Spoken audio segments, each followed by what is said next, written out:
hanyalah bagimu Tuhan. Oh, langit dan bumi memuji Tuhan, sungguh luar biasa. Oh, dan kami umat-Mu rendahkan diri untuk sujud dan menyembah. Oh, terima kasih Tuhan buat penyertaan-Mu, buat rencana-Mu atas setiap hidup kami. Ya Allah,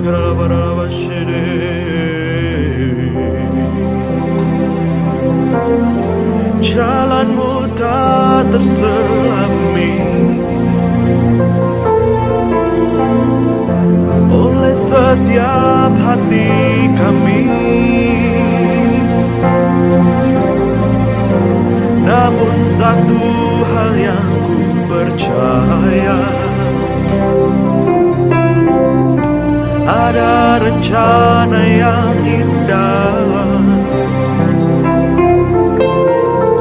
tiada terduga kasih-Mu. Heran dan besar bagiku arti kehadiran-Mu selalu nyata di dalam hidupku. Penyertaan-Mu sempurna, rancangan-Mu penuh damai, aman dan sejahtera walau di tengah badai. Ingin ku selalu bersama, rasakan keindahan arti kehadiran-Mu Tuhan. Kita bersama-sama sembah Tuhan. Oh, jalan-Mu tak terselami oleh setiap hati kami. Namun satu hal yang ku percaya, ada rencana-Mu Tuhan, ada rencana yang indah.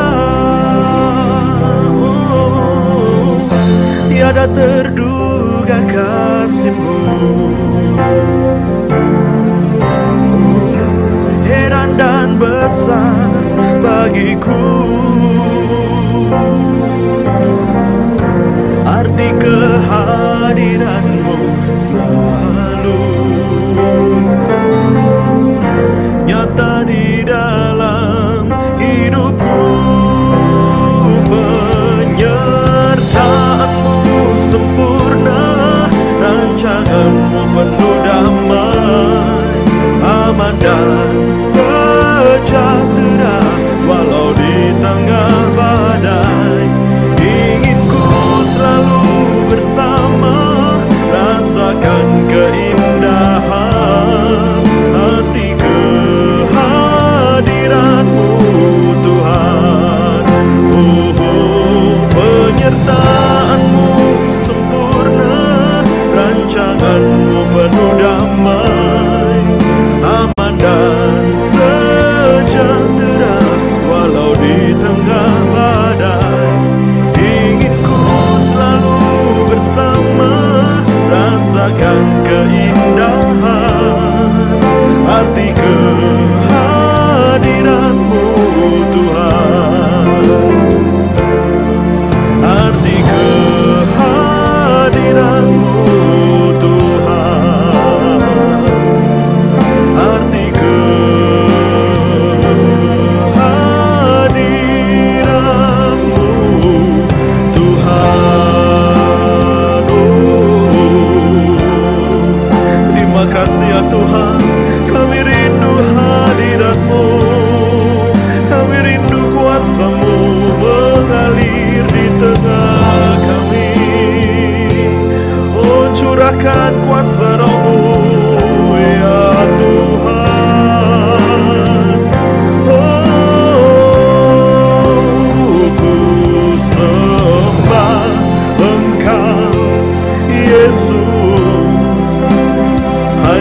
ada yang lain, hanya Kau, hanya Engkau Tuhan.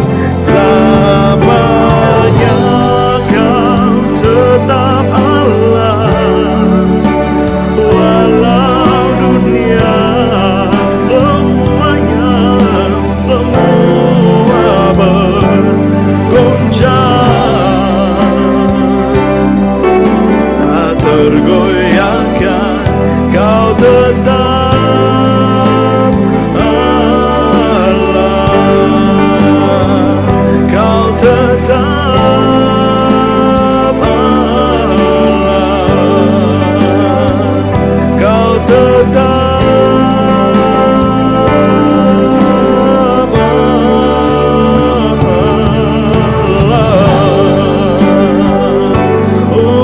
semangkah, oh Yesus Tuhan, Kaulah satu-satunya Allah di hidup kami. Oh, kiata karala barala barala barala barala bashe. Oh, biar langit bumi telah berlalu, namun firman-Mu tetap. Oh Yesus Tuhan, kami rindu Engkau hadir Tuhan di tengah umat-Mu, dimanapun kami berada. Kami percaya Engkau hadir melawat setiap kami, ya Tuhan. Segala hormat, pujian, syukur kami naikkan hanya bagi-Mu. Terima kasih ya Tuhan.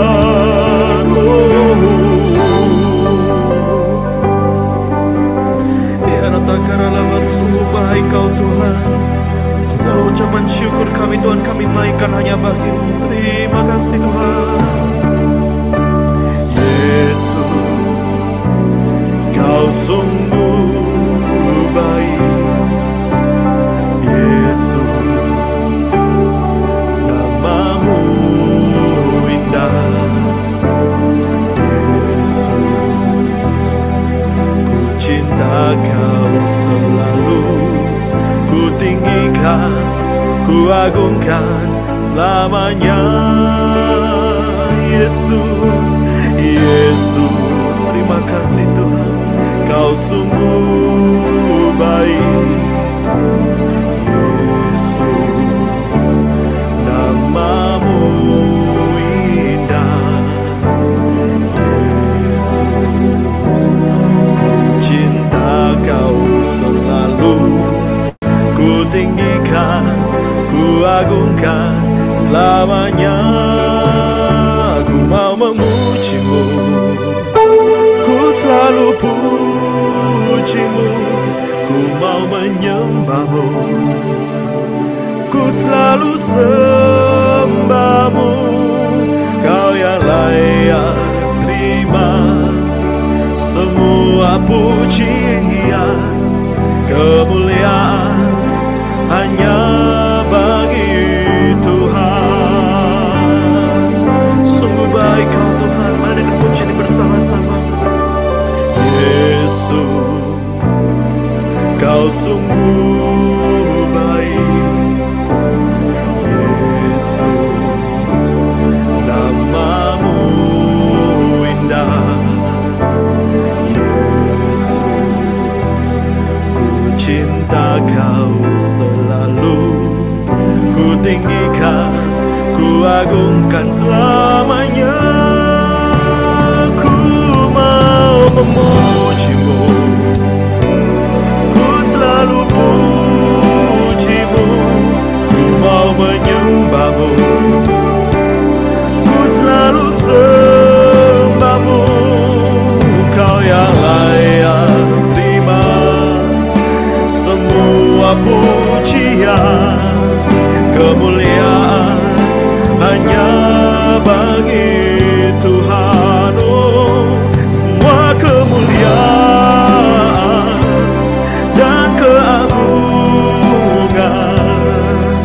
tertuju padamu, Tuhan dan Rajaku.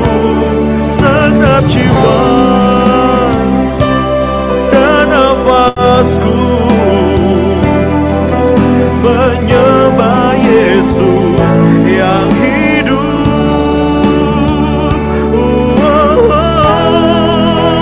Ku mau memujimu, ku selalu pujimu, ku mau menyembahmu, ku selalu sembahmu. Kau yang layak terima semua pujian, kemuliaan hanya bagi Tuhan. Naikkan pujian bagi Tuhan. Ku mau memujimu, segala pujian hanya bagimu Tuhan. Sembahmu, ku mau menyembahmu, ku selalu sembahmu. Kau yang layak terima semua pujian, kemuliaan hanya bagi Tuhan. Kemuliaan hanya bagi Tuhan. Oh, kemuliaan hanya bagi Tuhan. Mari kita berdoa. Tuhan, kami mengucap syukur untuk pagi hari ini, betapa kami sangat bersuka cita Tuhan memiliki Allah seperti Engkau. Itu sebabnya selalu mengalir di dalam hati kami pujian dan penyembahan dan rasa syukur meluap dari hati kami. Terlalu baik Engkau Tuhan, terlalu luar biasa, tidak dapat diungkapkan dengan kata-kata, karena tidak ada kata-kata yang cukup untuk bisa menggambarkan kebaikan-Mu. Kami bersyukur, dan kalau hari ini kami mau mendengar firman Tuhan, tuntun kami dengan firman-firman-Mu, sehingga kami semakin bijaksana di dalam hidup. Kami bersyukur kepadamu Tuhan, terpuji nama-Mu, di dalam nama Tuhan Yesus, haleluya, amin. Senang sekali bertemu dengan saudara semuanya. Kemarin firman Tuhan di ibadah mesbah doa berbicara tentang menabur benih harus menjadi gaya hidup, dan kita akan terus melanjutkannya. Tentu kita semuanya sudah tahu tentang cerita Alkitab bagaimana Yesus memecah-mecahkan 5 ketul roti dan 2 ekor ikan, dan terjadi mujizat pada waktu Yesus memecah-mecahkannya. Waktu itu dikatakan yang datang adalah 5.000 laki-laki, belum termasuk anak-anak dan perempuan. Jadi mereka semua belum dihitung. Kalau dihitung-hitung, misalnya suami istri dan tambah anak, kan ada yang anaknya 1, ada yang anaknya 3, ada yang anaknya 2. Apalagi zaman dulu semua orang bisa punya anak banyak, ya kan? Ya kita hitung minimal lah ada 10.000 orang. Dan kita tahu ada sisa 12 bakul. Betapa luar biasanya Tuhan. Dan mujizat itu terjadi pada waktu ada seseorang anak yang memberikan 5 roti dan 2 ekor ikan yang menjadi bekal dia. Dia memberikannya karena belas kasihan. Kita semuanya percaya bahwa Tuhan itu bisa lakukan mujizat. Tuhan bisa memberi kita banyak makanan. Tuhan bisa membuat mujizat batu bisa menjadi roti. Pasti bisa. Tetapi seringkali Tuhan tidak mau karena apa? Karena Tuhan tidak akan bertentangan dengan firman-Nya. Kalau Tuhan berkata bahwa mujizat terjadi karena iman, maka Tuhan akan bekerja setelah ada iman. Dan Alkitab berkata, iman harus bekerja sama dengan perbuatan. Dan oleh perbuatan itu, iman menjadi sempurna. Firman Tuhan juga berkata, iman tanpa perbuatan adalah mati. Nah, untuk Tuhan melakukan mujizat, supaya 10.000 orang itu, laki-laki dan perempuan termasuk anak-anak, mendapatkan makanan cukup bahkan lebih, Tuhan tidak bisa langsung melakukan mujizat. Karena syarat terjadi mujizat adalah ada iman yang bekerja. Iman baru bekerja kalau ada tindakan. Jadi, Tuhan menunggu sampai ada orang yang mempersembahkan sesuatu untuk dipecah-pecahkan. Pada waktu ada seorang anak yang memberikan 5 roti dan 2 ekor ikan yang menjadi bekal dia kepada murid-murid Tuhan Yesus, maka disinilah awal mujizat terjadi. Tuhan Yesus memberkati, Tuhan Yesus mendoakan 5 roti dan 2 ekor ikan itu, memberkatinya dan baru memecah-mecahkannya. Mujizat itu baru terjadi setelah ada yang memberikan 5 roti dan 2 ekor ikan kepada Tuhan. Nah, pada waktu seseorang memberikan roti dan ikan yang seharusnya menjadi bekal dia, kita semuanya pasti tahu cerita firman Tuhan ini bagaimana Yesus memberi makan 5.000 laki-laki belum termasuk anak dan perempuan. Jadi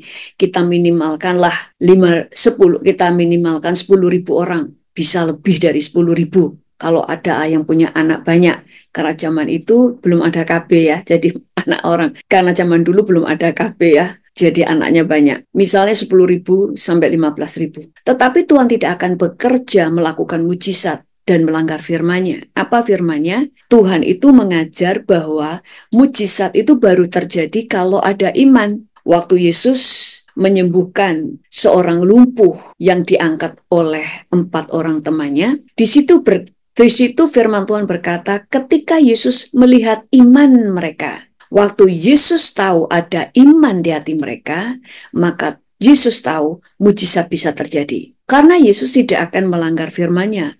Hukum mujizat adalah harus ada iman terlebih dahulu. Dan hukum iman adalah iman tanpa perbuatan adalah mati. Jadi, tidak akan pernah ada mujizat sebelum ada orang yang mempersembahkan makanan yang dia miliki. Yuk kita membaca di Yohanes 6 mulai dari ayat yang ke-5. Ketika Yesus memandang sekelilingnya, ia melihat bahwa orang banyak berbondong-bondong datang kepadanya. Berkatalah Yesus kepada Filipus, "Di manakah kita akan membeli roti supaya mereka ini dapat makan?" Hal itu dikatakannya untuk mencobai dia, sebab ia sendiri tahu apa yang hendak dilakukannya. Jawab Filipus kepadanya, "Roti seharga 200 dinar tidak akan cukup untuk mereka ini, sekalipun masing-masing mendapatkan sepotong kecil saja." Untuk mendapatkan masing-masing sepotong kecil saja itu nggak cukup, apalagi besar. Seorang dari murid-muridnya, yaitu Andreas, saudara Simon Petrus, berkata kepadanya, "Di sini ada seorang anak yang mempunyai 5 roti jelai dan 2 ikan. Tetapi apakah artinya itu untuk orang sebanyak itu?" Kata Yesus, "Suruhlah orang-orang itu duduk. Adapun di tempat itu banyak rumput, maka duduklah orang-orang itu kira-kira 5.000 laki-laki banyaknya.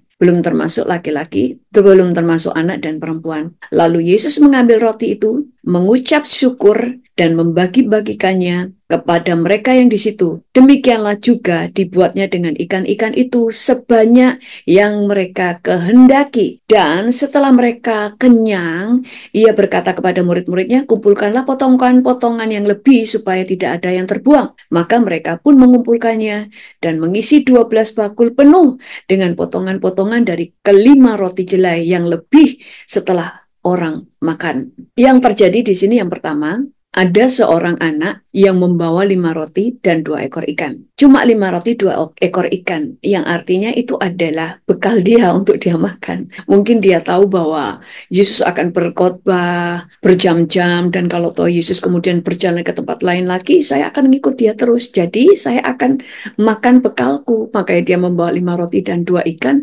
karena dia mungkin berencana untuk terus mengikuti Yesus, dan dia tahu dia butuh makan. Nah, yang dia persembahkan adalah apa yang dia butuhkan. Kalau saudara baca di dalam kitab-kitab yang lain, di situ firman Tuhan berkata, di situ Yesus berkata kepada murid-muridnya, "Kamu harus memberi mereka makan. Kalian yang harus memberi makan." Saudara, saudara sekali lagi, mujizat hanya akan terjadi di atas iman. Dan iman itu bukan iman tanpa perbuatan. Iman itu baru dikatakan iman, atau iman itu baru bekerja kalau iman itu disertai dengan perbuatan. Walaupun di situ Yesus bisa melakukan mujizat, kita percaya Yesus bisa menciptakan yang tidak ada menjadi ada. Tetapi pada waktu Yesus berfirman kepada manusia bahwa segala sesuatu akan terjadi menurut apa yang kamu percaya. Maka untuk Tuhan melakukan mujizatnya harus ada yang percaya. Dan tanda orang itu percaya,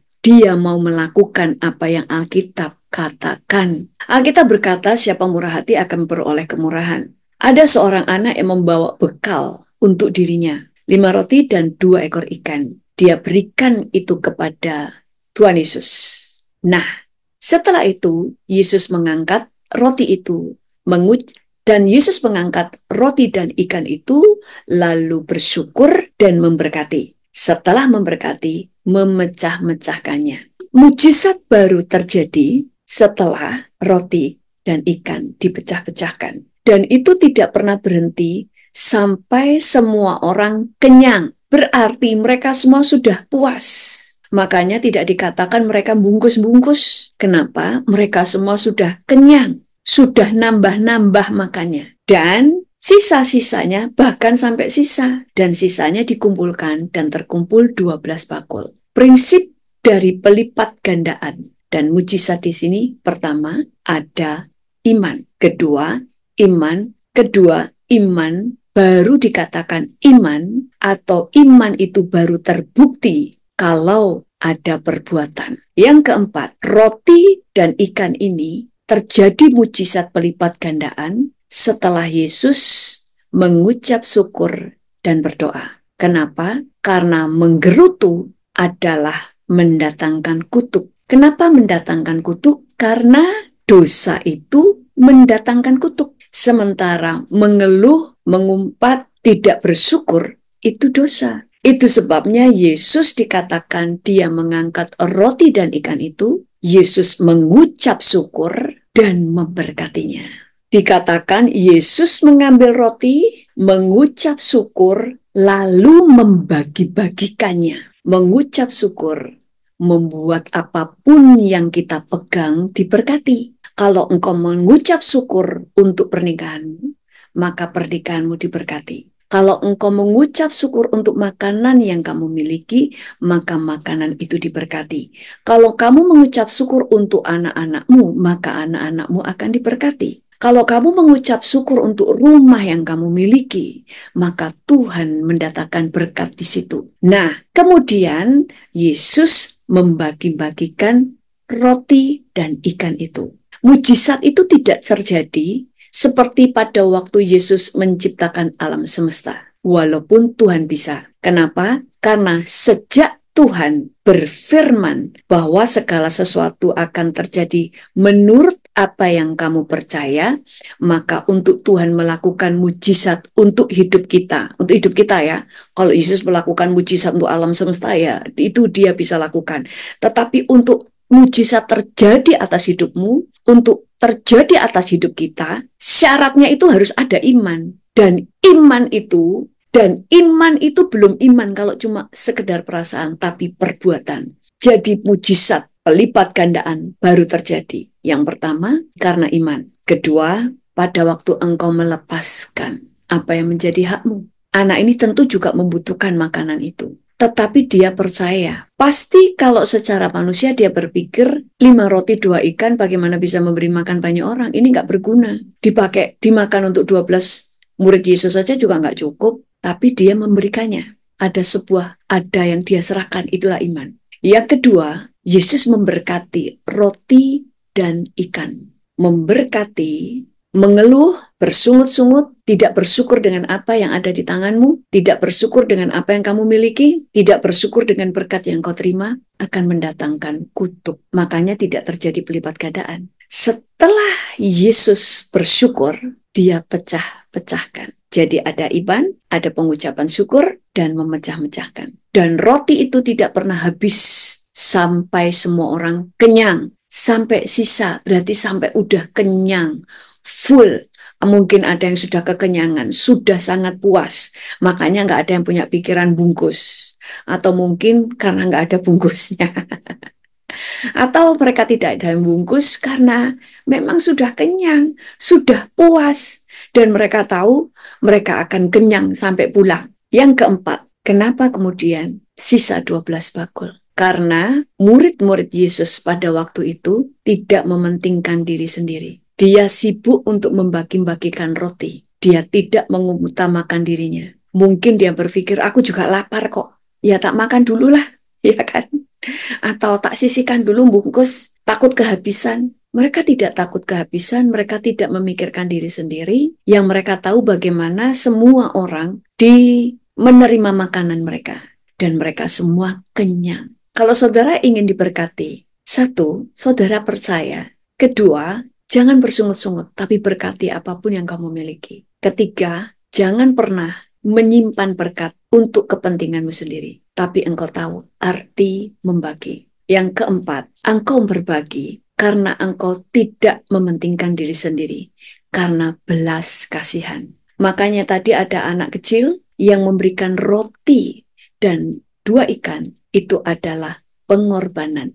Dia tidak mementingkan diri sendiri, sehingga lewat dialah mujizat terjadi. Saya pernah menerima kesaksian sebuah pelayanan yang luar biasa, memberi sembako ribuan orang. Kalau nggak salah mereka pada waktu itu menyediakan 5.000 sembako untuk dibagikan. Dan apa yang terjadi? Jadi ada box-box, ada box-box di sana, ada boxnya minyak, ada boxnya beras, ada boxnya telur, dan sebagainya. Jadi ada petugas yang memasukkan telur, minyak, beras ke tas kresek, ya kan? Itu semua orang, ada yang bagian ngambil beras, ada yang bagian mengambilkan minyak, semua itu membagi-bagi. Tetapi yang datang itu sekitar 10.000 orang. Dan mereka terus membungkus dan ada yang bagian menyerahkan. Mereka semuanya sudah mikir, yang datang melebihi target. Namanya saja bagi-bagi sembako. Pasti yang datang banyak. Dan kemudian orang ini terus membagikan. Sambil mereka mikir, cukup nggak ya? Karena orang terus berdatangan. Dan mereka bersaksi, sembako-sembako itu diambil. Mereka tidak ngitung. Boxnya itu, jumlah boxnya itu tetap. Tetapi waktu mereka mengambil minyak dari dalam box, mengambil beras, mengambil telur, mengambil gula, itu tidak pernah habis. Mujizat itu berjalan waktu mereka terus membagi. Sama seperti seorang janda nabi yang punya hutang. Waktu minyak terus dituang, maka minyak itu tidak pernah habis, tidak pernah berhenti untuk mengalir.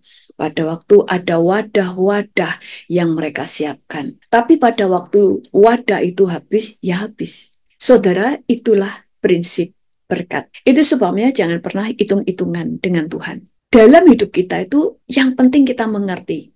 Jangan menghabiskan berkat untuk diri sendiri. Selalu sisihkan untuk dibagi. Bahkan orang dunia pun percaya. Mereka berkata kalau mereka punya usaha, dulu ada teman-teman kita yang punya sarang burung walet dan sebagainya, mereka berkata begini, mereka akan berbagi kepada orang lain dari berkat-berkat yang mereka peroleh dari sarang walet itu. Karena mereka cuma membangun gedung dan walet-walet itu kan datang sendiri. Dan tidak semua orang yang membuat rumah gedung untuk walet itu waletnya bisa datang. Itu berkat Tuhan, mereka bilang. Itu sebabnya mereka berkata mereka akan berbagi. Karena kalau tidak, berkat itu akan berhenti. Mereka berkata rezeki itu akan berhenti. Jadi teman-teman kita dulu yang punya walet dan sebagainya, setiap berkat yang mereka peroleh itu mereka bagi. Mereka itu memberkati orang-orang yang miskin, mereka selalu berbagi. Yang intinya mereka selalu memecah-mecahkannya untuk orang lain. Karena mereka berkata kalau kita tidak berbagi,